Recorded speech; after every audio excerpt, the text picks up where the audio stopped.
Hi all, this is part 13 of my Euro Yen weekly trade, and in this video I'm just going to go over some of the key learnings, a summary of the key learnings I've had on this trade. So the first one is, before this week I was not really paying much attention to the higher time frames, mostly playing according to lower time frames, and I think since last week when I started paying attention to the higher time frames, I learned that the higher time frame perspective is much more valuable than I thought it was. So before I was thinking it was really valuable for trade if there is a trade happening on the higher time frames, but no, knowing the actual flow of the higher time frames and knowing that sort of tempo on the higher time frames, it's very valuable, at least for me, on the lower time frames, because that gives me a great deal of confidence in positions I take on the lower time frames. So that's number one, much more important than I thought, and the clarity it gives me for my lower time frame trading is really helpful. So from now on I'm definitely going to always keep the higher time frame perspective in mind.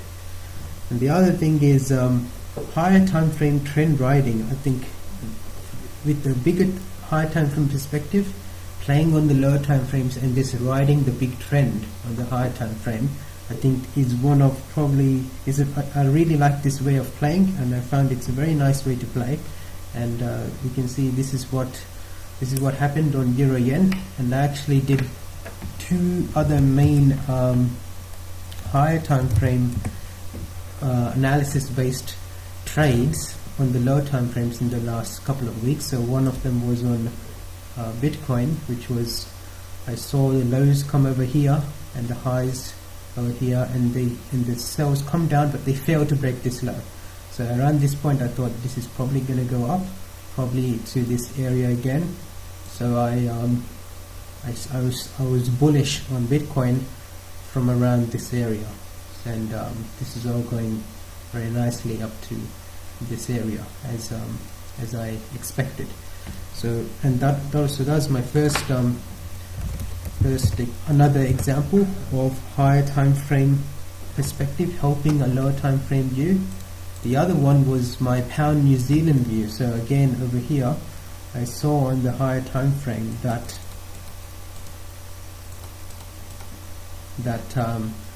the strong sellers are here and the choppy pullback. This candle looks good for the sellers, but it fails to make a low.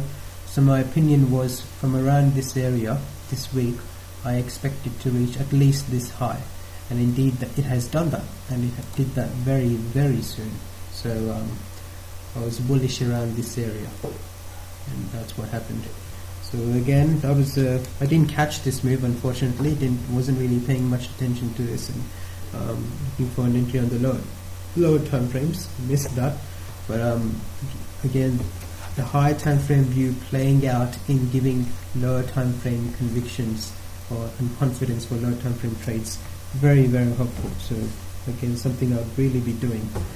Now the other thing was, again, relating to the higher time frames affecting the lower time frames, adding and riding positions on trend pullbacks. I think this is something I have to improve upon, because I actually missed adding positions and actually riding them up through the lower time frame breakouts.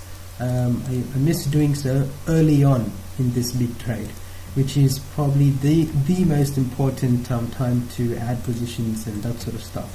So I probably had multiple opportunities to add positions around here and here on a lower time frame.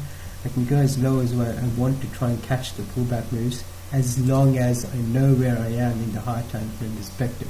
So I think most pullbacks should be capturable, and even with wide stop losses it's okay, because the higher time frame picture is selling go up.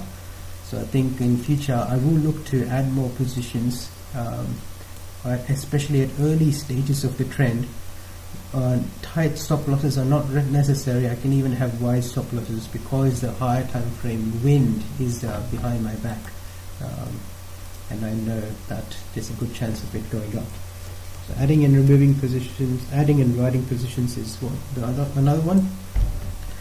And the other key learning was when I get a really nice entry for a big move, it's more logical to hedge counter moves, hedge against retracement moves, because I found that for me exiting and re-entering a position to again get back onto the higher time frame move may be tougher, especially with tight stop losses and hence larger position sizes and that sort of stuff, because essentially you're buying again or riding the trend again at a later stage.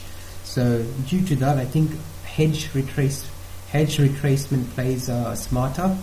So that's something I will continue to do in future as well. Now, in this whole higher time frame move captured, one really important learning for me, which I was always curious about before, was what level of pullback or retracement should I tolerate when capturing a bigger time frame move. And so this was a 4-hourly daily. It was a weekly move, but and my thinking on this was I will tolerate 15-minute breaks of supports, and even sometimes 1-hour breaks of supports, so long as they are not significant. But any major 1-hour breaks or 4-hour breaks of support, I decided I will not tolerate, and that was the basis for me for moving my stops up.